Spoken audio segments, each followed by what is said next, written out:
Alam niyo ba, kapag ang ngipin nasira, naghahanap ito ng kadamay? It hurts so much. Please help me. Nakakahawa ba ang cavity sa katabing tooth? Ang cavity o ang sira ng ngipin, hindi marunong mag-social distancing yan. Kaya kapag nasira ang isa, sigurado, damay ang katabi niya. Ouch. At ang sira ng ngipin, ako, clingy yan. At dahil magkadikit, kapag may party ang bakterya sa isang ngipin, invited din pati kapitbahay niya.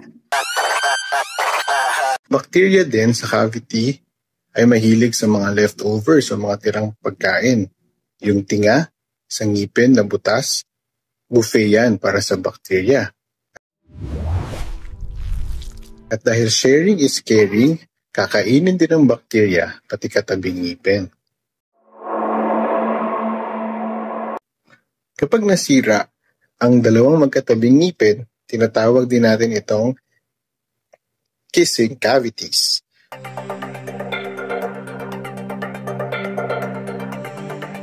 Pero huwag kiligin ha.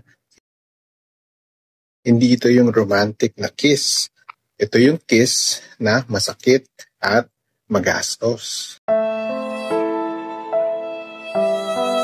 Para maiwasan, magpa-check up at magpapasta sa inyong mga dentista para maayos ang sira ng mga ngipin at hindi na madamay ang inosenteng katabi. Have a blessed day. Be always inspired. Jesus loves you. At kapag magkatabi